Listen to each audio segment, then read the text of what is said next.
I'm going to open this meeting of the North Bennington Graded School District Prudential Committee at 6:30, except for my computer's clock.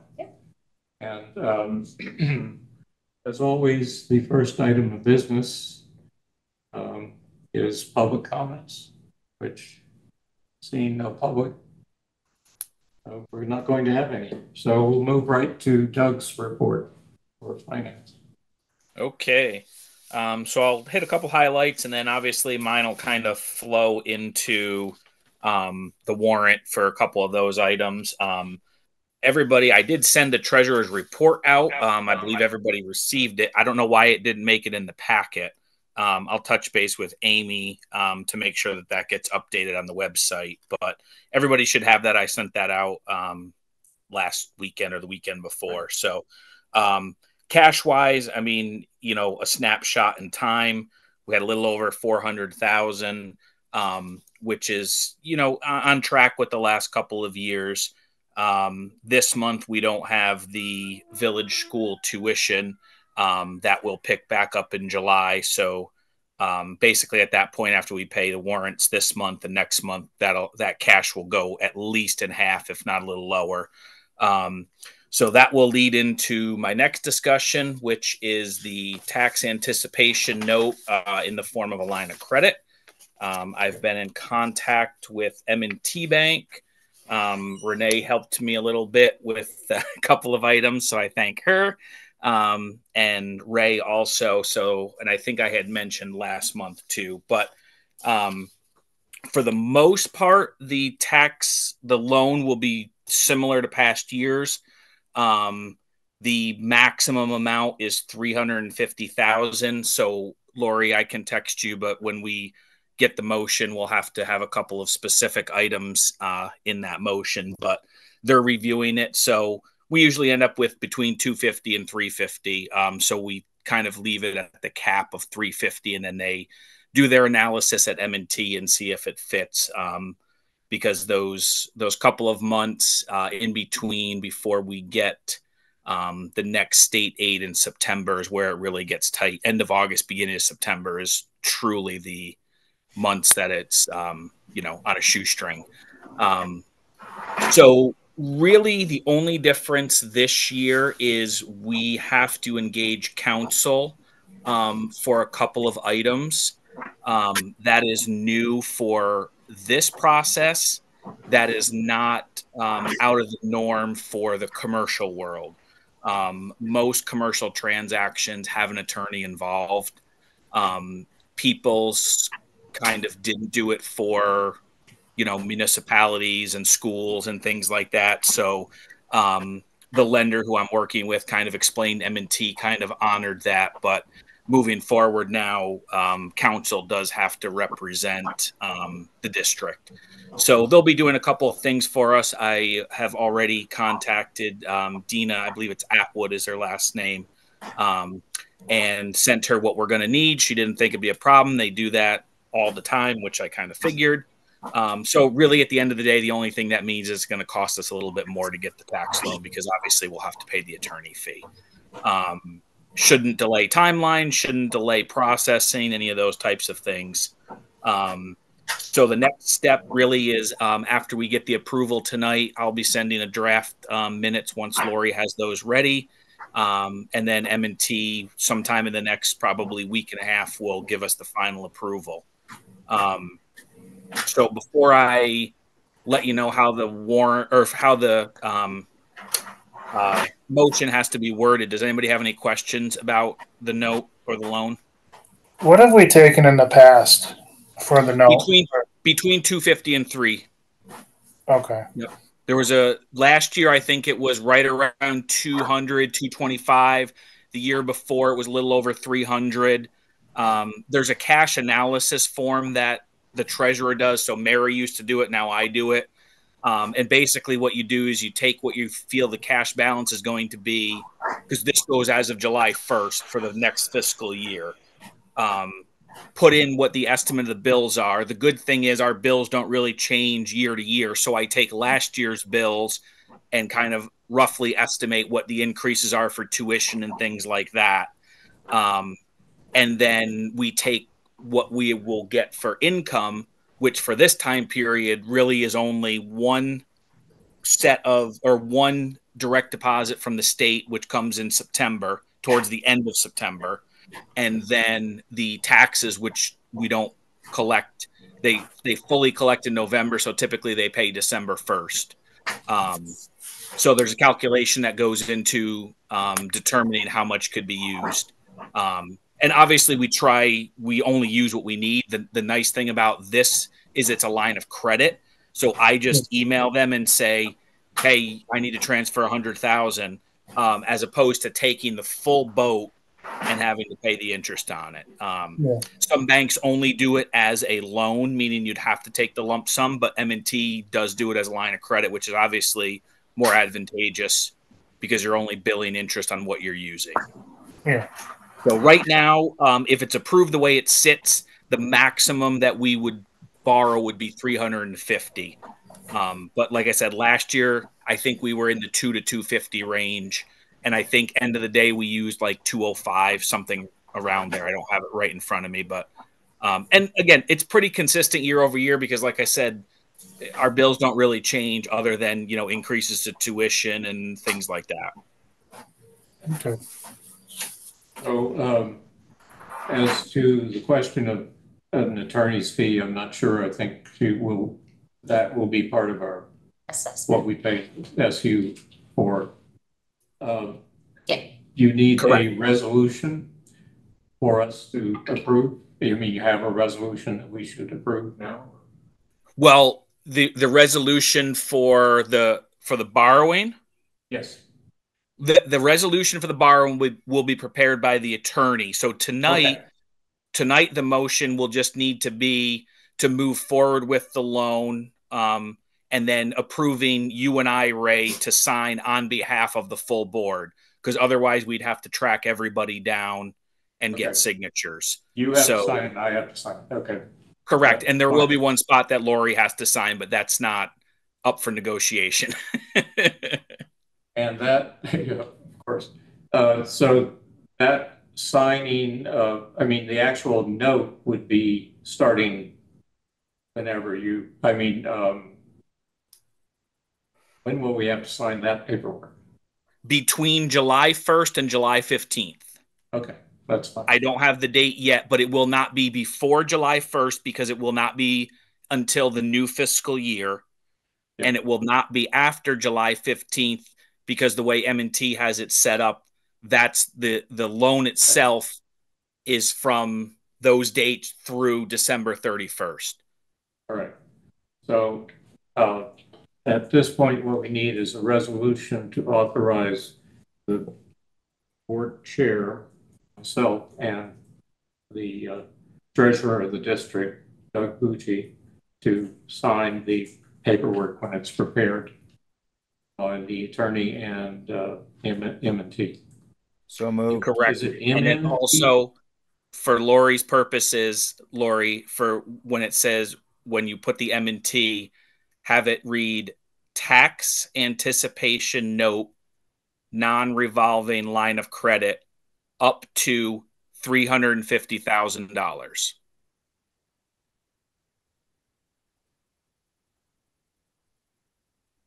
So moved.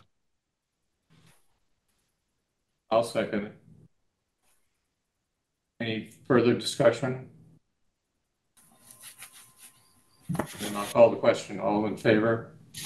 Aye. Aye. Raise your hand and say aye. Thank you. Aye. Thank you, Lenny. Okay. And the only other item that I will discuss, which kind of ties into the warrant, is the annual bond payment. So you see that is on the warrant. So that is the annual payment. And the total is $38,545. And that does have the credit of $10,000, which Renee was able to work out last year after some changes when U.S. banks. So we didn't even have to remind them this year. They remembered and had the credit on there. Explain the credit. Now, is that the expected interest subsidy from the federal government? Or no? No. That's something else. Correct, and that'll be my next piece. They overbuilt? Oh, okay. Right. Renee had found, what was it, 2 years ago, I think, Renee? I think Alice found it. Alice. Give her credit. Yeah. So Fair instead enough. of issuing a straight refund, they issued the credit on the remaining payments, because I think after this one, I think we're down to 2 payments. Does that sound right, Renee? I haven't looked at the I think amortization schedule. I think it was 2011, and it's 15 years, so 26. Okay, so yeah, so most likely 2 more, because this will be the 24. This will be the 2024 payment, and then we'll have 25, 26. No, so to answer your other question, Ray, I also signed the paperwork that goes to the IRS. And that amount, I was looking for my form. I couldn't put my fingers on it, but it is over 20,000 that will be coming back. That offsets an additional portion. And that is the normal. That's the interest subsidy. Exactly. Yep. Okay. So we've passed the line of credit authorization, and the bond due is basically just you explaining what's happening there. Correct. And then upon approval of the warrants, that gives me the authorization to go do the wire on July 1st. Because this doesn't go out as in the form of a check. I have to go to the bank and do a wire transfer for this. So once that warrant is approved under the normal process, that gives me the authorization to do that wire. Okay. I'm glad. Thank you for the explanation of the 10,000. I saw that on the paperwork, and I knew it wasn't the amount of the interest subsidy, but I somehow thought, oh, well, maybe that's what that is. Yep. No, that comes as a direct deposit. Last year, I believe it came in July. 2 years ago, it took forever. So hopefully this year we're closer to the July. Yes, that's right. That's right. Okay, so that's the credit amount, Doug, for the bond. So the bond bill is in the warrant, but the credit amount is $10,000. Okay, and then you are calling what kind of subsidy are you calling this? Down to the IRS paperwork. So that is in essence, that's the interest on the collateral, the bonds that are actually held out there. So we get those funds annually, it's a bit over 20,000. That will come via a direct deposit to the operating account from the IRS. Okay. And that isn't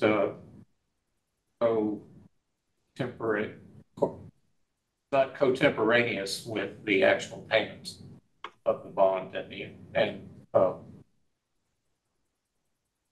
it doesn't happen until later in the year. Right. It's right, because that payment is on a different schedule, because it's an IRS form that has to be filed in May. So US Bank sends it to me. I sign off on it. It goes back to the IRS, and then they process and send payment. Okay. Is this part of the Q-Scab thing? Yes. Okay. Thank you. The bond is the Q-Scab bond that we took out for 425, 325. 425. Yep. 425. It was the original amount was 425. Correct. For the oil tank, various site improvements, and the modulating burner. So and actually, Ray, you're 100% correct. Actually, I'm just looking at the form here. So the maturity date is July 1st of 2026. So after we make this payment, we'll have 2 payments left. Okay. And then what how much is those payments every year? So right now for the final 3 payments, roughly they'll change slightly, but it's 38,545 because the credit will have for the remaining because they divided it out because we were so close to the maturity when everything was discovered. So we'll have that. So it should be the 38 and change for the next 2 years, just like it is this year. And just another question. I think this is the case that this payment that we make is normally includes the whole interest, and then we get the subsidy back subsequently later on. Right, because this payment is going to U.S. Bank. They are the ones that lend So they want their the money. They want correct, and right. The subsidy comes to us. Exactly, it's an offset. Yep, Right. And they're tied together, but they're separate. The $10,000 credit is from U.S. Bank, who made the mistake on the building. Exactly. Now is everybody clear about that? Okay, I'm clear about it. Sure. Thank you. So we have consent agenda. That's the end of the. There is the second. Well, the consent agenda is always composed of the minutes, the last meeting, and warrant. And so that's not the one. That is the massive. So, Do you want me to read them off? I'm sorry. I can, so the first, we had one AP warrant in the amount of 4,309.82, which is comprised of insurance payment to the SVSU, a payment to Lori, Yep. and an overpayment of taxes. We had to pay that back to the village. Village, right. And then we processed another one in the amount of $10,915.34. That's the deposit on the elevator and water restoration cost to ServPro. Right. And then just the authorization for Doug to do the wire transfer for the bond payment. That's the first warrant is pretty anodyne. I mean, that's what we stuff we usually see. The ServPro relates to an incident at the village school where the hatch on the roof was left so that it opened, or it was ajar, or whatever. At any rate, that was in April, and April 1st, roundabout. And subsequently that week, there was a snowstorm, and it snowed through the hatch because it was open into the attic, fairly local, like 10 by 15 area, but saturating the insulation. And no one knew about it because nobody went up there. The reason we think it was open was that the Doxy roofing was up on the roof repairing the gutter that was falling off at the parking lot end of the building, and trying to establish, I mean, as far as we can tell, that they must have not properly latched the hatch.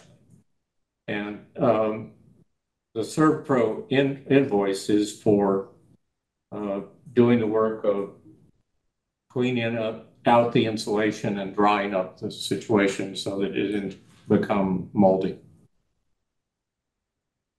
And that was $2,600 and change. And the other one is the cable. Okay, so the cable is a cable that needs to be replaced on the elevator. Apparently, the elevator has a hydraulic mechanism, but there's cable involved lifting the cab, and that cable was inspected, and the elevator service company that inspected it said it needs to be replaced.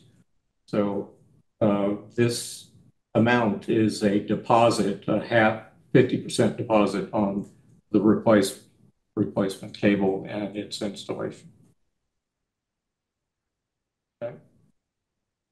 That explains those two costs.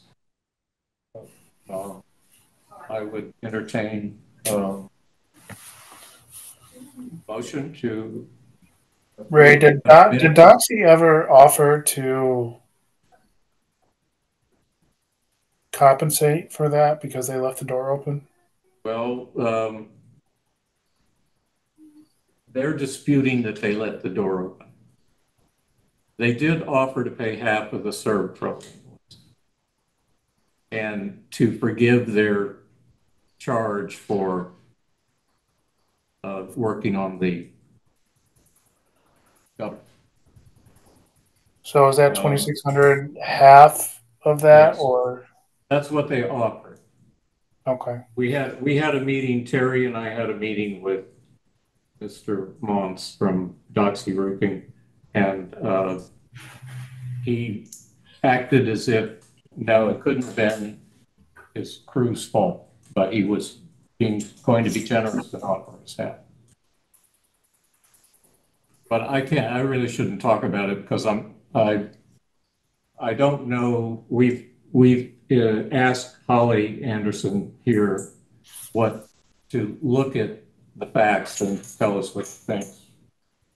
Because, you know, there's also got to be replacement insulation put in there.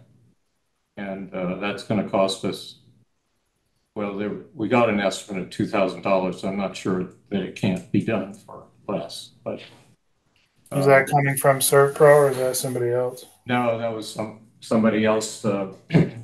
The original insulation was put in by Weatherization Works. They no longer are doing insulation, and they referred Terry to someone that they suggested we contact. But there are other people that can do it, perhaps, and perhaps we don't need to do it exactly the way it was done previously, which is that it was fiberglass bats then overtopped with blown-in cellulose. Any other questions on that? No. I don't know what's going to happen because it seems to me that if it would seem to me that the responsible party should take responsibility for the whole at the moment, and I probably should not be interpreting any further than that at the moment. Okay, so we did vote on this, right? Did we not? Did we approve? I'll motion to accept the warrant. Okay. Second. Thank you. All in favor? If there's not any further discussion, I'll call the question. Aye. Aye. Aye. Next. Policies. Yeah, we did need to, did we approve the minutes? That's the other thing. So on the consent agenda, and I lost track of it. Did we approve the minutes? Anybody noticing? We didn't. If not, Okay. I'll make a motion to approve the minutes. I'll second.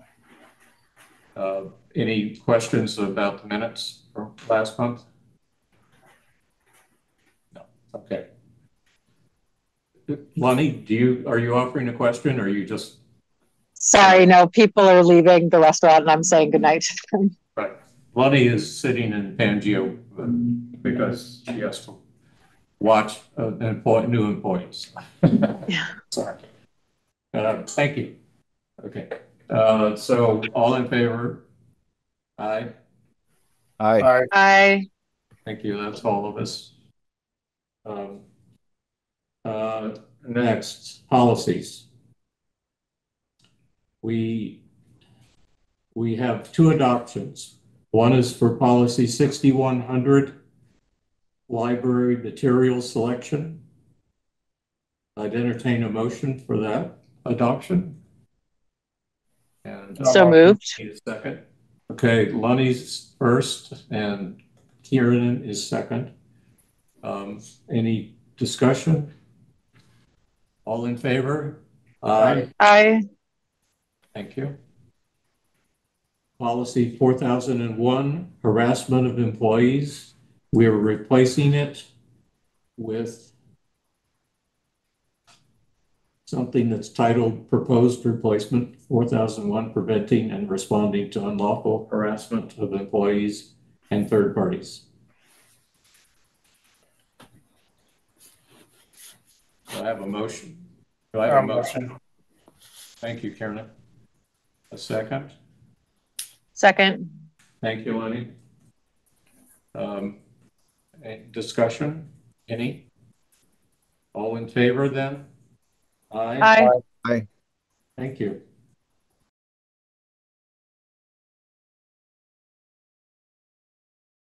To the chair's report.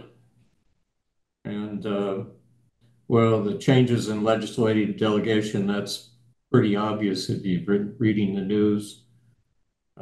Although for one thing, Senator Sears has died, so there's a vacancy there. I thought Brian Campion was resigning his position, but then I heard something different. I don't know if that's true or not, that he was going to not run for re-election. And I don't know if that's true or not anymore. And then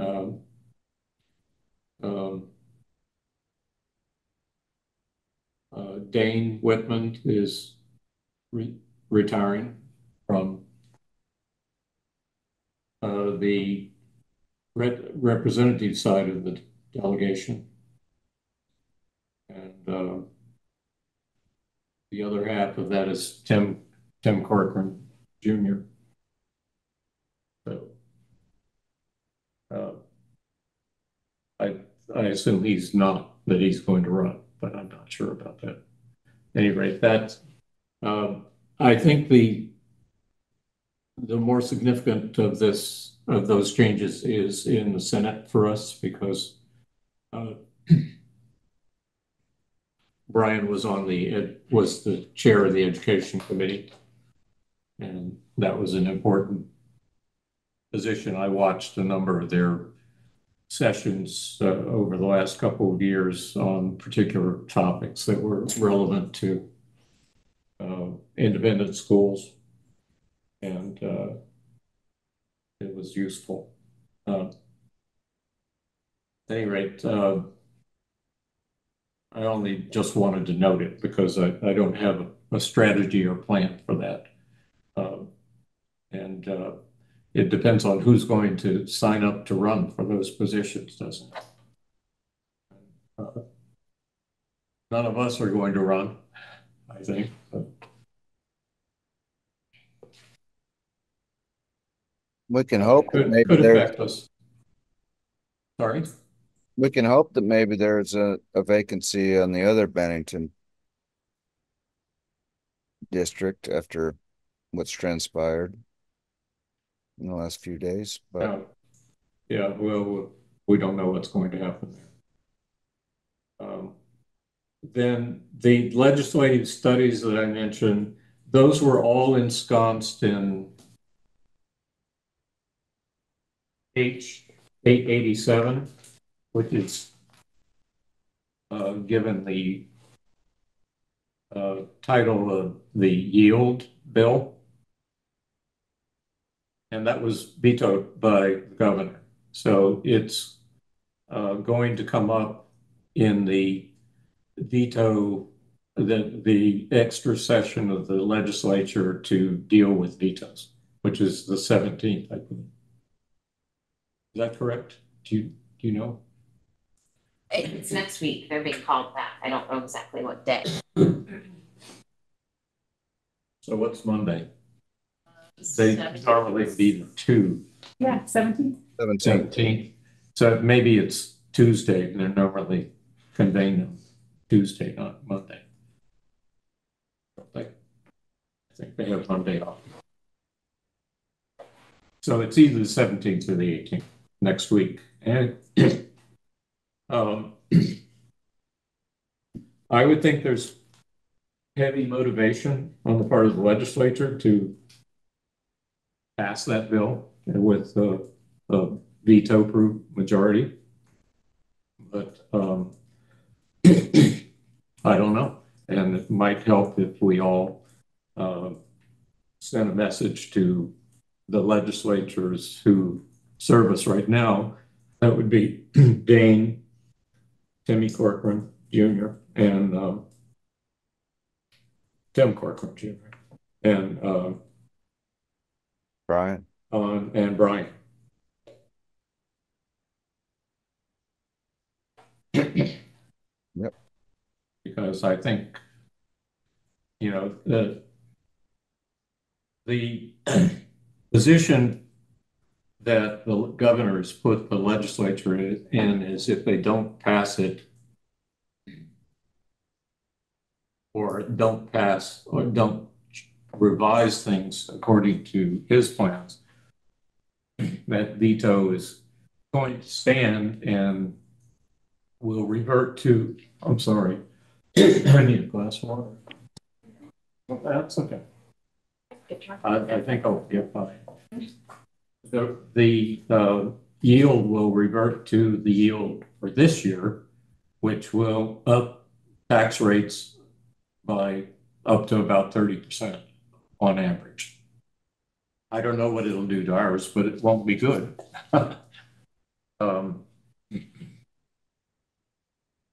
Because there's not the federal money that was, and other sources of ed fund money that was pumped in last year to keep that rate at that level.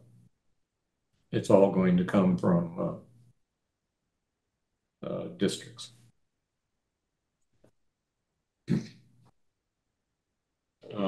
So I would appreciate it if all of us would do a little contacting of our legislators, the ones that will listen to us, and suggest that thank you very much.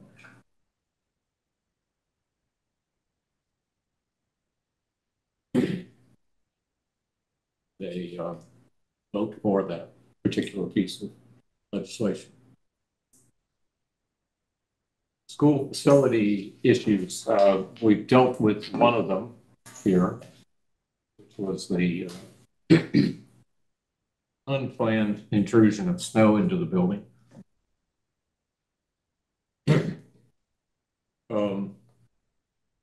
With respect to, I'll finish off on that because there was a ServPro invoice which we're paying, and then there will be insulation repair. And then there's the question of whether we resolve things with Oxy that help us out with those payments that have to be made to restore the building to condition that it needs to be in. Now, I said that I'd spoken to Holly Anderson, who is the operations manager now. Is that right? To see, just to get her opinion on what happened and what she thinks. And I saw a message as I was getting on my computer. She has either wants an email or she's got an idea for talking to us about it.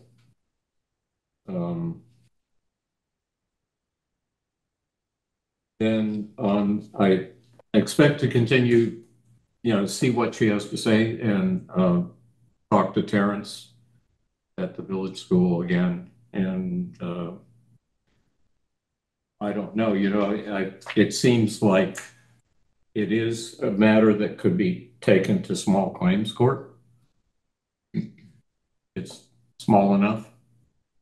And I don't know if we want to have Dina represent us or if we just represent go pro se, but that's one possibility. And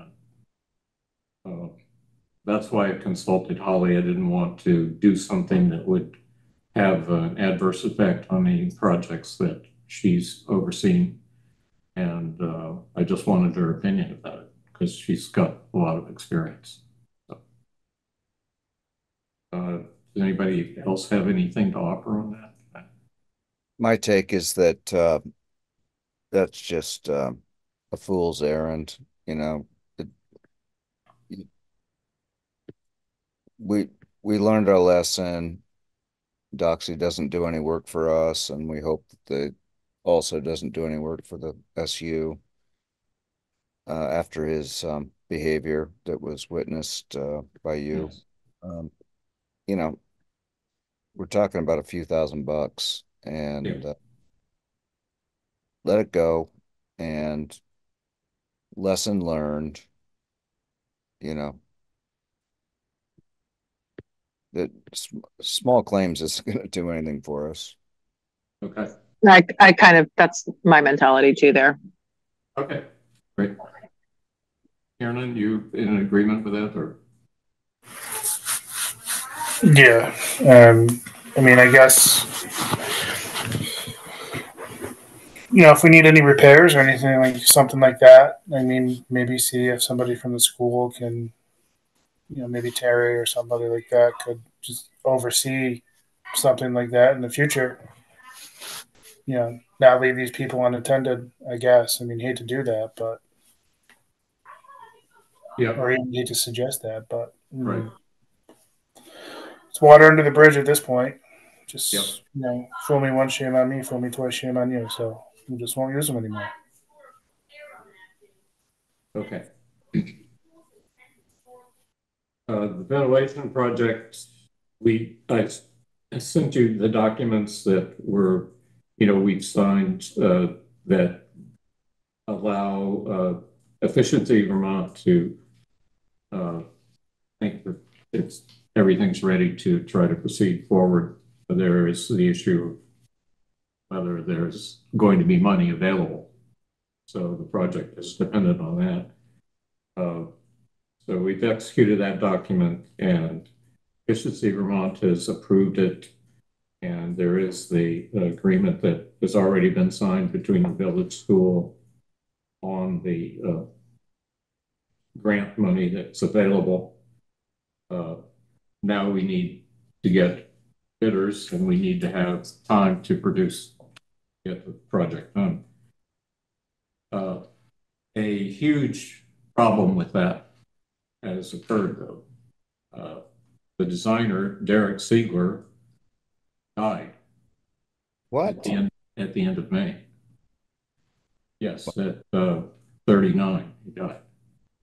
Or 29, yeah, his age.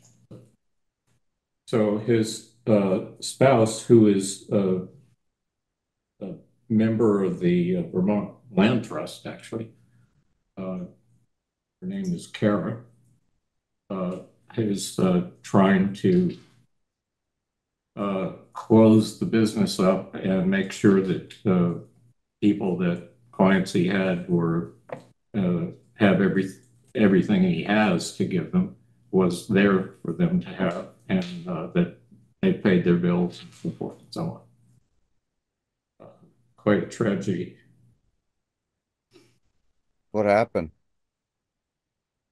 A massive heart attack, I guess. Jesus.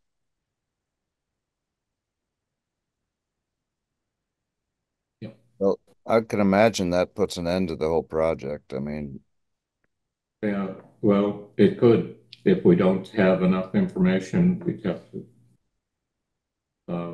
And again, I would have to talk to Holly about that. Holly, I believe, knows about this event, but I'm not sure. If she doesn't, she should know. Yes. oh, So that's where that stands, and that's really. Is there anything else I have to say? Oh, windows. I found my file on the Windows replacement from 20 years ago, and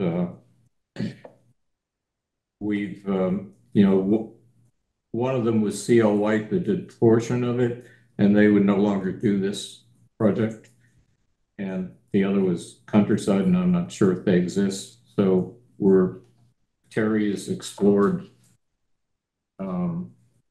He's got a quote from Home Depot. They do well contracts, this sort of thing. And also Anderson Windows is coming to measure and give us a quote.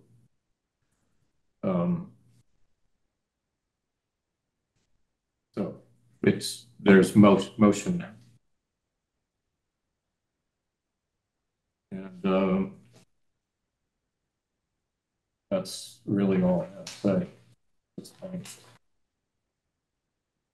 Oh no, there's one other item. I'm sorry. Sorry, I forgot about this. It was pointed out to me by a member of the village school board that Shaftesbury's town website has a section on education availability, and it has some information that's not accurate about the SDY. And so Judy, the board member who looked it up and informed me about it, and I sent you a picture of the webpage, and Matt at least has seen her redraft of it. Thinks that we ought to submit this redraft to the somebody at Shaftesbury to see if they would apply some corrections to it. And I think the question is whether we agree to do that, and I guess decide whether we try to bring it to the Shaftesbury Select Board, or we present it to their town administrator first and just let him deal with it as he will. I feel like it doesn't need to go through select board if it's just updating factual information about education availability. I think so. Yeah. Town administrator seems like the way to go for that. Yep. Agreed. So, all right. And if I didn't forward her redraft to the rest of the board, I'm sorry. I didn't quite get to it, I guess. Matt's seen it, so and you thought it was fine. Yeah. You made some contributions to her edits, yep. And Judy's great at this kind of stuff, and yeah. And I verified. I don't know if I didn't see the revision after we both looked at it and commented. So I don't know if she continued to assert that most of our Shaftesbury District 1 students attend the village school, but I told it up, and it is true.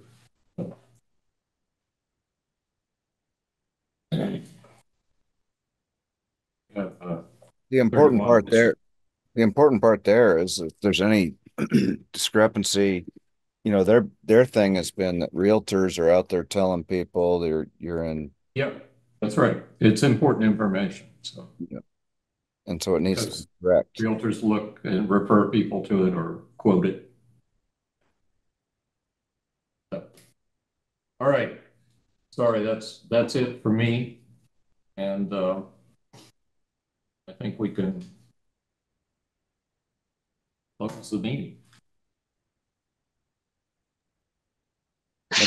Unless anybody has a comment, because we do have another, and you can say something if you think there's something you need to talk about. No meeting next month? No. So are we going to be off until September? Or are we going to come back on August, I think. August. Yeah. Probably had to do August. What? First Wednesday in August? Second Wednesday, yeah. Second. Okay, sorry. Probably a good idea. Yeah. All right. I'd like to eat some food now. Yeah.